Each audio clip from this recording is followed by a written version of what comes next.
Welcome back to Stay Tuned, supporting Transition Age Youth. This podcast is brought to you by the Transitions to Adulthood Center for Research at UMass Chan Medical School, Department of Psychiatry, and in partnership with our research sponsor, the National Institute for Disability, Independent Living, and Rehabilitation Research. I'm your co-host, Emily. And I'm your co-host, May. And today we're joined by Maya Ingram. Maya, would you like to introduce yourself a little bit? Hi, thanks so much for having me. So my name's Maya, and I'm a research project director at UMass Chan Medical School. I've been in this position for about a year and at UMass full-time for about 2 years, and I'm excited to be here today. Thanks for being here. We're excited to have you. All right, so we can just jump right in. I know that you're a research project director at UMass Chan, but you've also shared that you dropped out of college due to mental health. So if you're comfortable, we'd love to let you share your story and talk about how that impacted your school and work experience. Yeah, of course. So I've dealt with having a mental health condition from like middle school age, I would say, is sort of when it onset. And um, that also affected me like it does many other people in going to college. In high school, I was like, okay, I sort of got a handle on this. Like I got into college, I was like, I'm good to go. This is something that's in the past for me, not going to be an issue again. That was a mistake thinking that way. So it did, of course, come up again in college because as for many people, you're going away from home, you're in a new place, new people, a lot more on your plate to manage. And at the time, I didn't really have the skills to manage all of that was going on. So going into school, I originally went to Georgetown University in Washington, D.C. And I think sort of into like my sophomore year was when things really came to a head. And I ended up taking a medical leave of absence for mental health and went back home. And that was really hard because can be super isolating. It's really hard to tell all of your friends at school that you're leaving. And you sort of have to explain or not explain the reason behind it. And I was back at home living with my parents while all my friends were, still hanging out at school, taking classes, having fun, all of that. So that was a really hard experience for me, definitely very isolating. But then partway into the medical leave, I found a program at Boston University Center for Psych Rehab called the S.T.A.Y program. And it's a program specifically for young adults who are in college and have taken a leave due to their mental health. So it focuses on helping them like build up those skills, and you can take like a college class while you're doing it. And it sort of helps prepare them to go back to school. So that was a really great program for me just because I had never really talked to or met anybody else who had gone through similar issues that I had gone through. So it was really great sort of sense of community to be able to meet all these people and to feel like I wasn't alone in having these struggles. So I went to S.T.A.Y for a semester. And then I did end up going back and returning to Georgetown after a medical leave. But it was also sort of the same thing. Like, all right, I've dealt with this, I'm good to go. I've done the program, like check. And then I went back to school and sort of, took too much on and wasn't really thinking about like continuing to practice those skills. And it was like a high stress environment. So then at that point, I think that was like 2017, I did end up like flunking classes, and then I had to drop out or like withdraw from Georgetown. And so I ended up going back home again.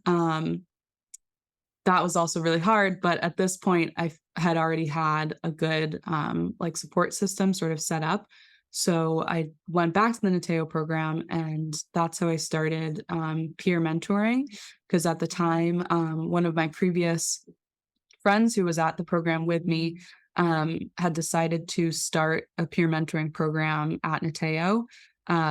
And I really jumped on that opportunity because I had always been interested in psychology and eventually wanted to be a therapist. And Nateo was such a good, like it was a real game changer for me, I felt like, so I wanted to be able to get involved with it and give back to other people who are going through the program, and I think, um, there was sort of like a special, like, secret sauce element to the peer mentors coming in because there had sort of been something missing, and we wanted to further develop that sense of community and, like, break the stigma, around having a leave of absence, so being able to set up and help set up the peer mentoring program was a really great thing on my path to recovery because it sort of gave me something to attach to and like find value and meaning in. And being able to work with other students and like give them some advice and let them know that everything was going to be okay. I think it can be really scary when you are sort of like lined up to be on this path that like everybody is supposed to follow. I don't know if you guys experienced this, but I was like, all right, I gotta graduate high school, go to college, graduate college, you get a job, you work at a job for the rest of your life, and then you retire, all of that. So having a huge interruption um was, just sort of mind blowing. And the fact that like I thought, okay, that means like life is over essentially, like you've failed and you're sort of off the track that you're supposed to be on.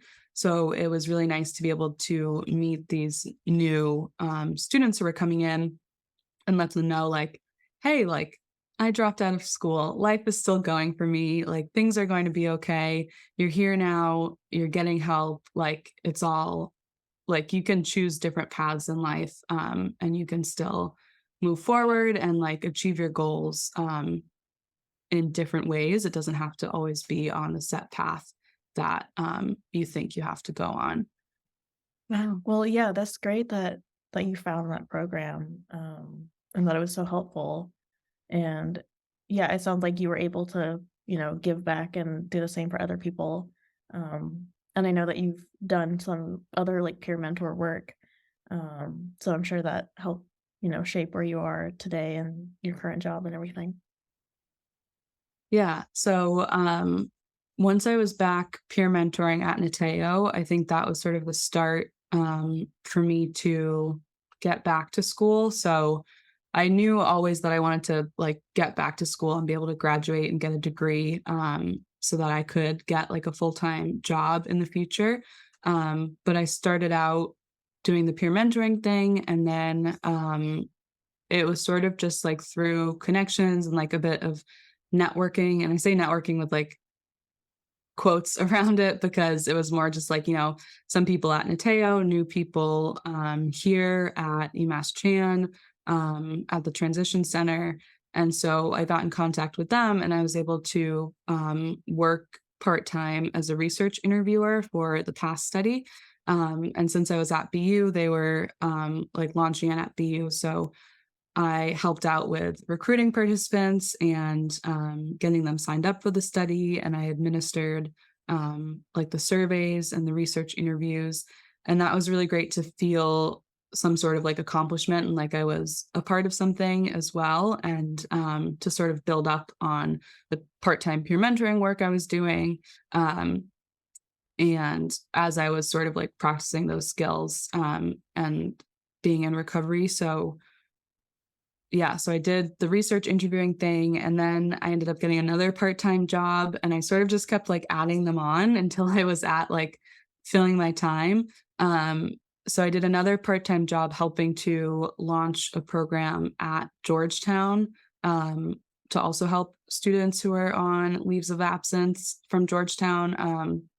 I worked with a woman who runs, it's called the Michael Project, and she had a brother Michael, who unfortunately passed away due to his mental health condition at Georgetown. And so she made it her goal to create this program to help students who were struggling. And so she would give them funding for their leaves of absence because it's also really hard if you need to take a leave of absence, but you don't necessarily have funding, like you may need somewhere to live.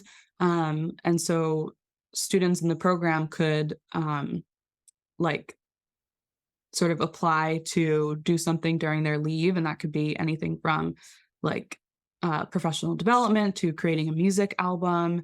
And the Michael Project would give them funds and also support for that leave. So those were sort of the three things that I eventually added on. And then once I was like, all right, I've got this under my belt, I started adding on classes. So I went back to school at like Harvard's extension program, and I took a few classes at BU just to sort of build back up my course list and to sort of practice and like the return to school um, before I actually started applying back to school.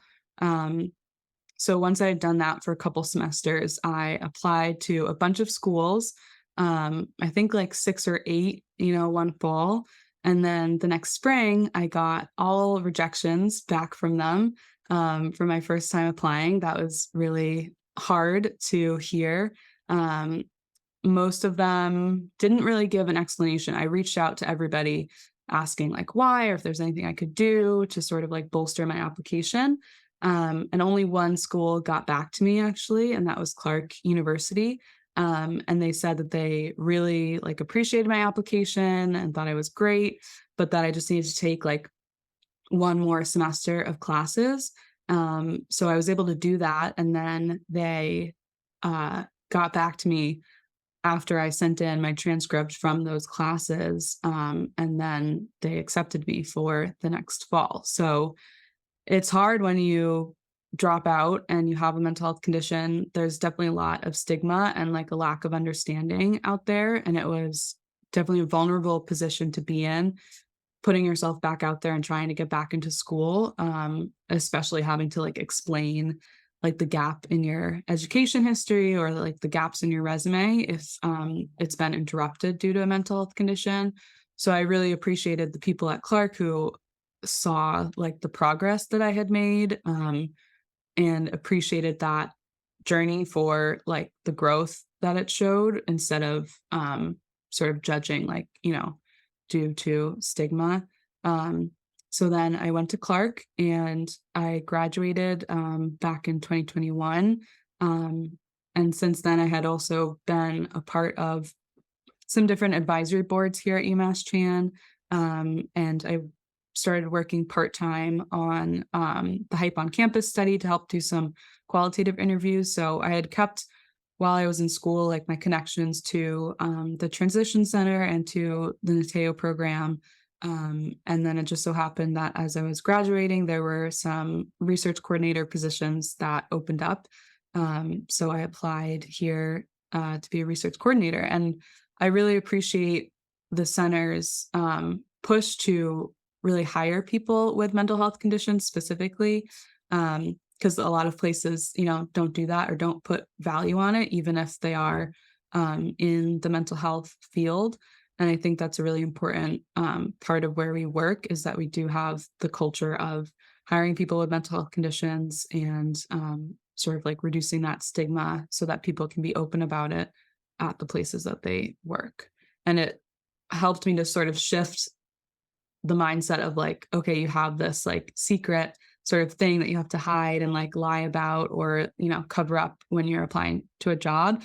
And it switched that to be something that I could be proud of and that I could use to show that I had experience in this situation and in this like life experience. And it was actually like a good thing to be able to have that experience because it helped me connect better to the people that we work with in our research. Yeah, my gosh, you've done a lot of incredible stuff. And for those who don't know, which is pretty much everyone listening, Maya is my supervisor at UMass Chan. So I didn't know a lot of that. So thank you for sharing.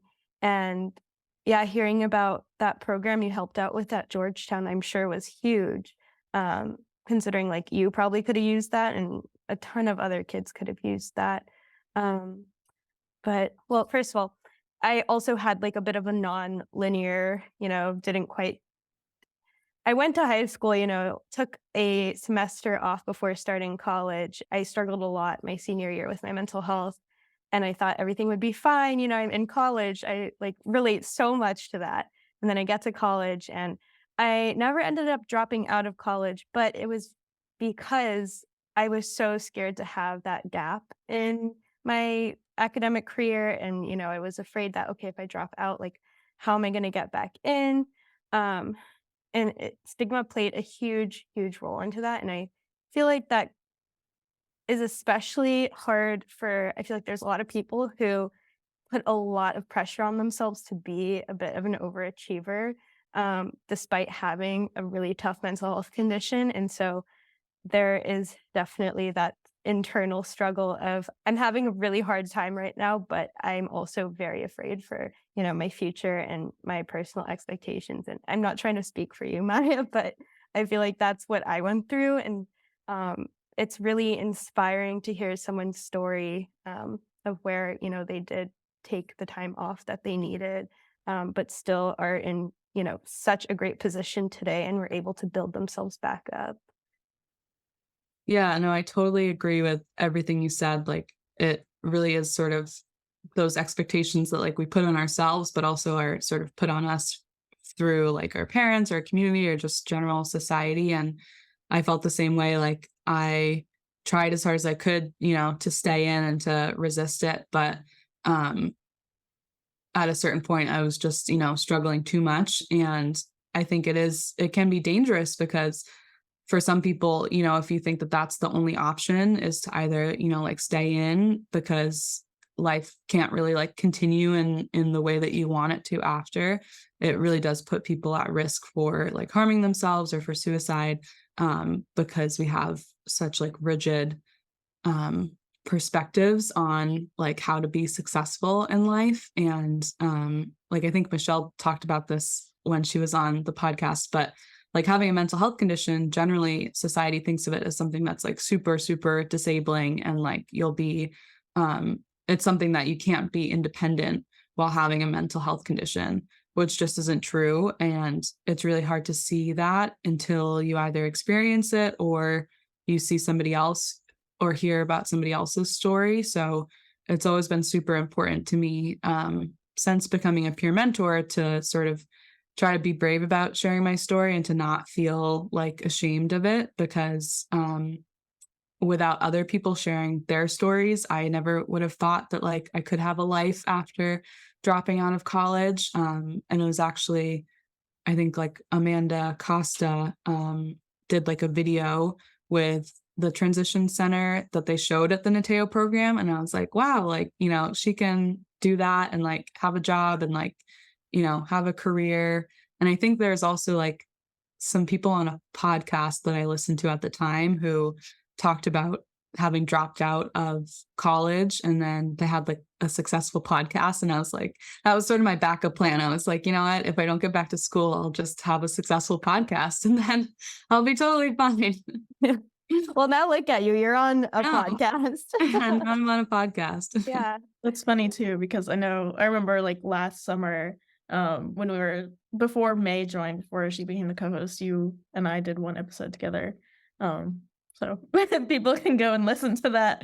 But yeah, you've always been so like well spoken, and I'm sure if you still wanted to do a podcast, that you totally could. Yeah. But yeah, I think that's really great that you were able to be a peer mentor and like, help other people that might also be feeling, the societal pressure or like pressure from parents or whoever to like just go straight through like high school and college. And like I think it's also impressive that you took the leave of absence and you dropped out and like you had a couple different breaks and you still were able to like push through and go back and get your degree. That's really impressive. And yeah, I going back to like, being the peer mentor, I'm sure that helps a lot with what you do now at UMass, because I know that you're one of the facilitators of our YAB. So if you wanted to like talk a little bit more about that and the work that you guys do, that'd be great. Yeah, so I love the YAB. It's one of my favorite projects that I'm on here at the center. So for people who don't know, the YAB stands for Young Adult Advisory Board. Sometimes I think we say like Youth and Young Adult Advisory Board. The name can change around, but we generally refer to it as the YAB. And it's a group of young adults from around age 18 to 30. Right now, we have about 9 people on the board, but we come together every month for around 2 hours to review like research projects and to give advice and feedback on all sorts of things. So anyone at the center, and sometimes groups from outside the center as well, can come to the YAB and present on anything that they want feedback on. So we've had like recruitment materials, we've had tip sheets, um, we've had uh, lots of different things like advice on strategies around like recruitment, videos, yeah, lots of things that they can give feedback on.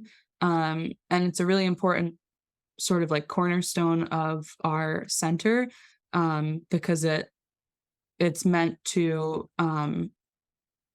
it's meant to be part of our like participatory action research, which is when instead of just like conducting research on a community, you actually involve that community in the research from like all levels. So here at the center, like we hire people who have mental health conditions, who have lived experience of that. And then as well, the YAB really does inform a lot of the work that we do. They also like May worked with them to work on a grant application, which was a process, but it was really great to have their input on that process. And I think working on the YAB is really important to me because there was one point when I started to work as a peer mentor and I was doing like panels and meeting with parents and teaching some classes for current students at S.T.A.Y, where I had somebody close to me say like, "Oh, like why did they hire you? Like you're not an expert in anything. You don't have like the qualifications essentially to do this work. So like why are they looking to you to do it when, you haven't graduated college, like you don't have any work experience, like what makes you qualified to be here?" And I think at the time I probably didn't have a good response. You always wish that you could have like a quick retort.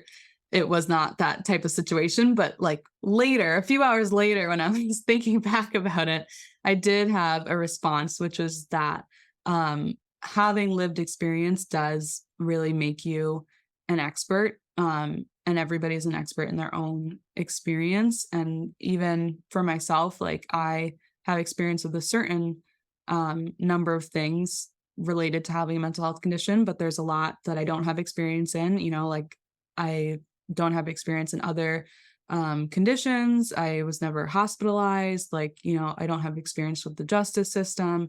There are a lot of things that I don't know about, but I think it's really important to listen to people who have lived experience and to treat their advice just as important as people who have, spent their whole careers researching on it. Because no matter what, if you're not a part of that community and you haven't lived that life, no matter how much you research things, I don't think you can ever truly be an expert in the way that somebody is if they've lived through it and been through um, whatever experience they've been through.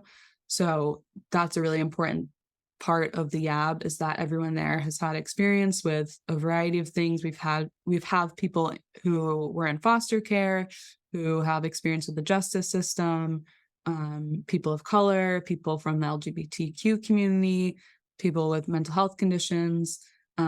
So they bring a variety of perspectives, a variety of experiences, and it's really invaluable, the work that they do, to give advice and feedback to our researchers. Um, It's funny you mention how, how valid and how our lived experience does make us an expert, even, if someone may not perceive it that way. Because in our last episode when we had Michelle on, I was obviously like, for some context, Emily's in school and Michelle has her PhD and all these other high degrees.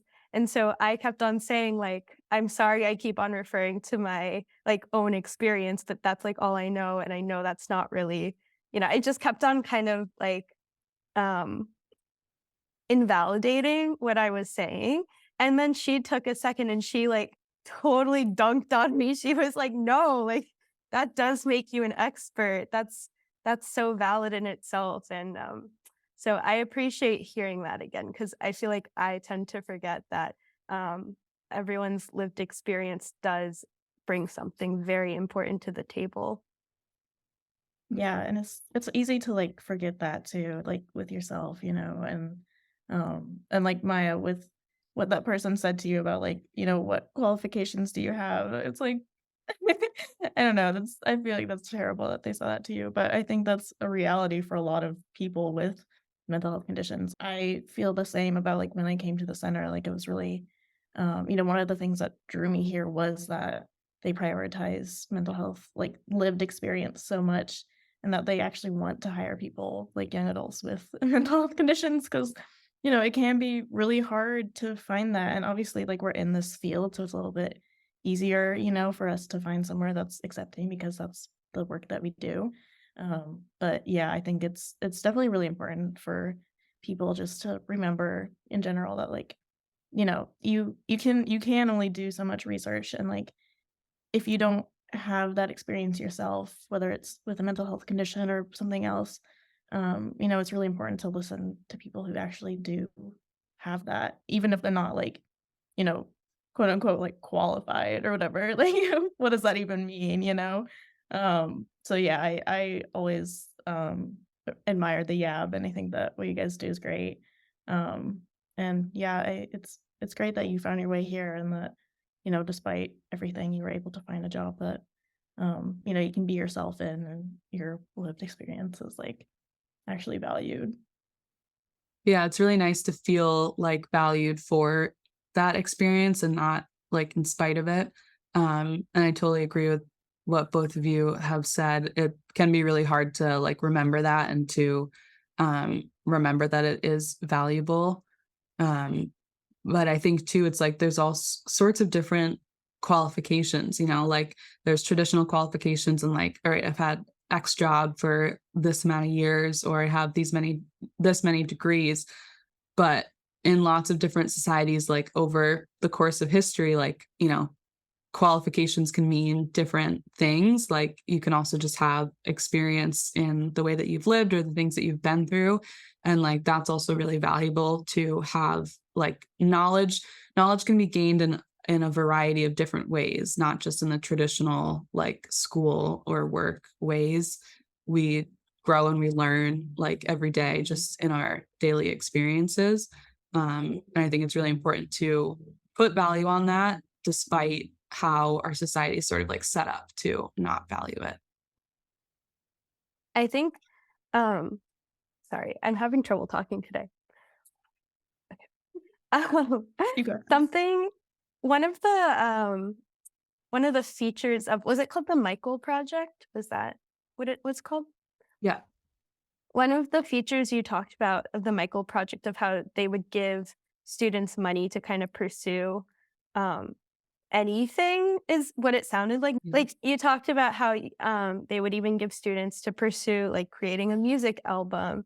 Yeah, they weren't just given funds to like take a class or like get professional development experience, but to do something that they were interested in to gain experience in like music. We had one student who wanted to like create an album. And so that was sort of like his project. And like that's also valuable to have that experience, even if it's not like directly tied to like your career or like your school.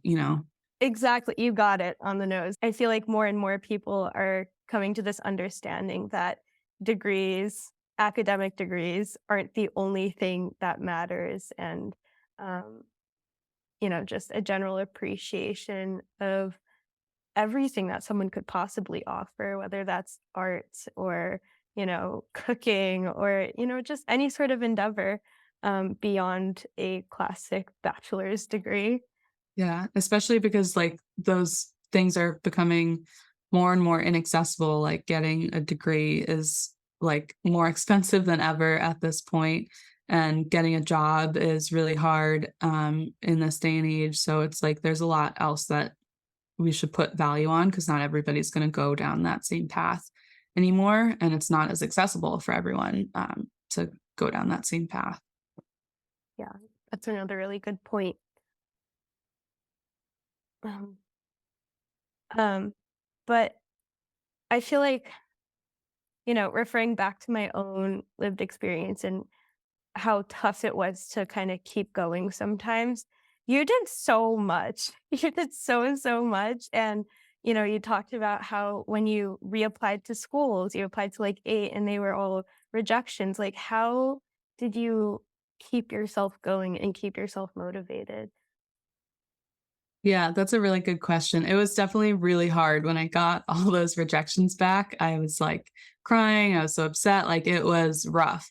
I think for me to keep myself going, I was motivated to sort of like be get back to independence, like living at home isn't always fun. And like all my friends had jobs who were my same age, they had jobs and had funds and like money to be able to travel and like do things. Some people were buying houses, which seems like impossible nowadays. But so I think it was really like sort of what we were talking about before, like how it's so scary and you're like, all right, well, I can't possibly like break from this path that I'm on because like nothing else exists besides like going to school, finishing school, getting a job, you know, checking off all the boxes that you're supposed to check off in your life.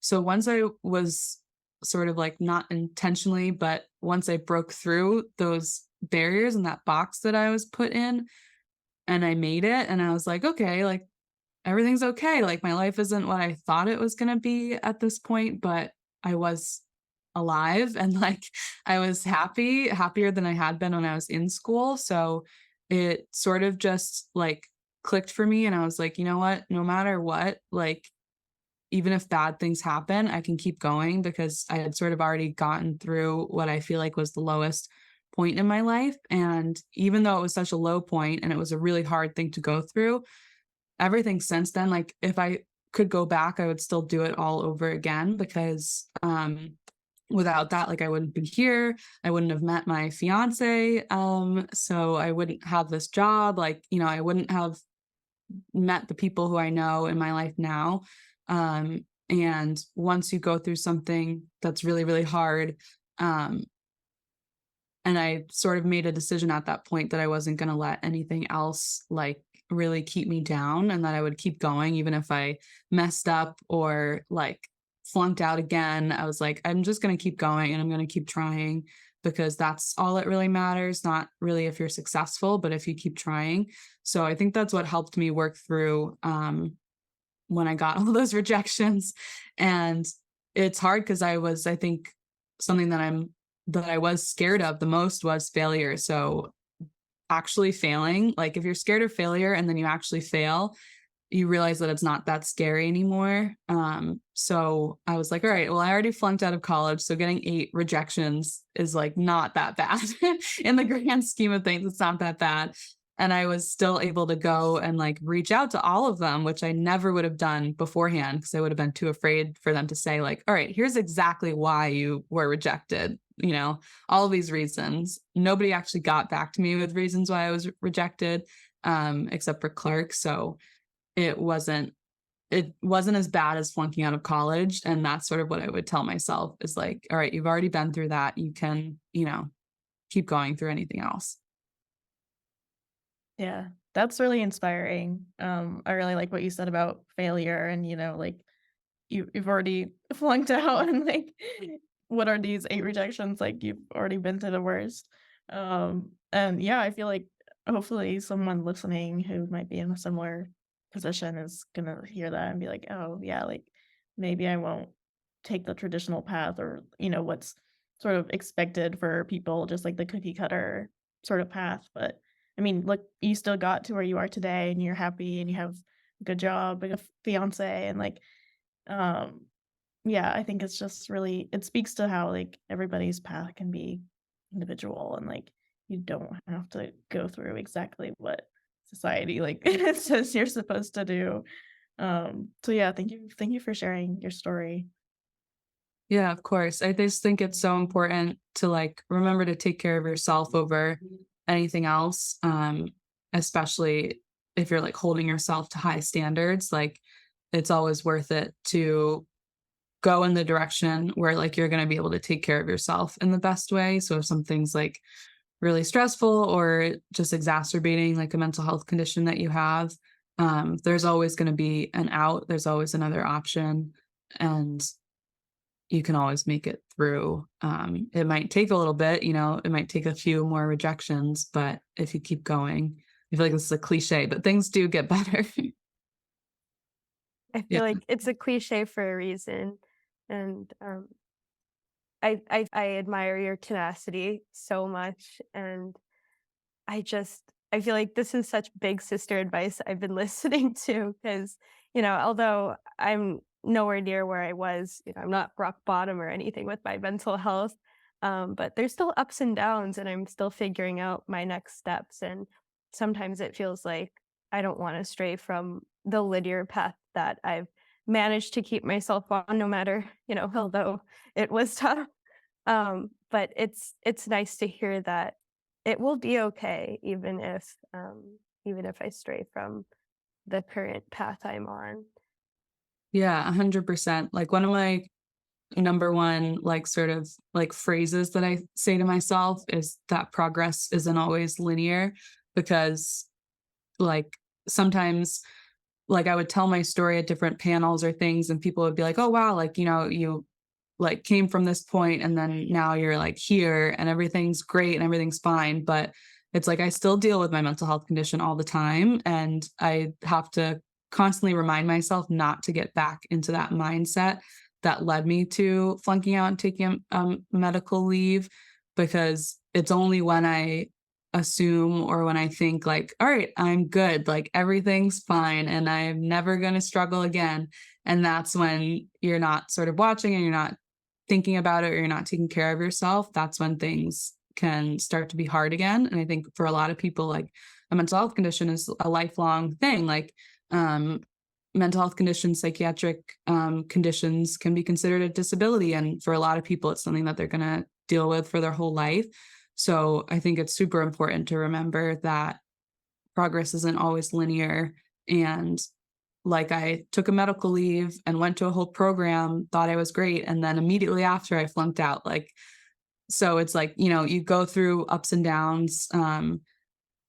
But it's important to always remember that like you have to zoom out to see like the overall trajectory. And so even if you feel like, all right, I'm going through a rough patch now, even though I had been doing really great, like overall in the course of your life, things are still moving forward. And I think that's also a really important thing to try to remember because you're always going to come up against like difficulties or you'll have like a flare up of symptoms.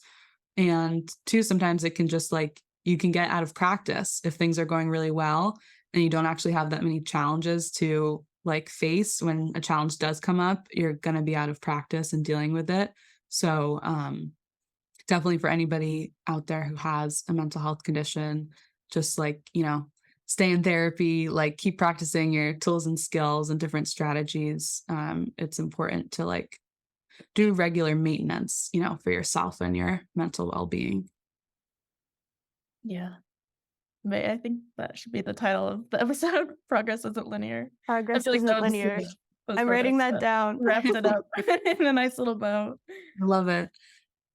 Yeah, that was great. Thank you so much. I feel like, I mean, we could keep going, but I feel like you've said so much and it was really great to hear your story and how far you've come. And it is a good reminder that there's always going to be ups and downs, but I mean, we've all made it through really tough things and like look at where we are. So I think anybody who's listening, if they're like going through a rough patch, then it's just a good reminder to know that like they're not alone and that it's okay if things do get worse before they get better. Thanks again, Maya, for taking the time out of your day to share your story.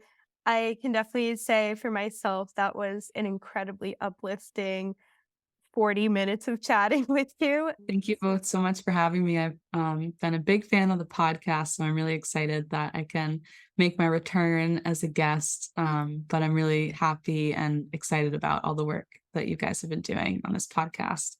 So happy to be a part of it. Yeah, that's really sweet. Yeah, we're really glad to have you. It all comes full circle, Yeah. Also, let us know if you like these shorter podcasts. We have comments now available on Spotify, so feel free to leave a comment. Yes, and this episode is also being recorded for YouTube, so if you're listening on Spotify, then you can go find the video version, and if you're watching the video version, then hey, Hello. let Uh, us know if you like it. If you would like to contact us, you can email us at staytuned@umassmed.edu and check out the Transitions ACR website at umassmed.edu/transitionsacr. Thanks for being here, and be sure to stay tuned for next time.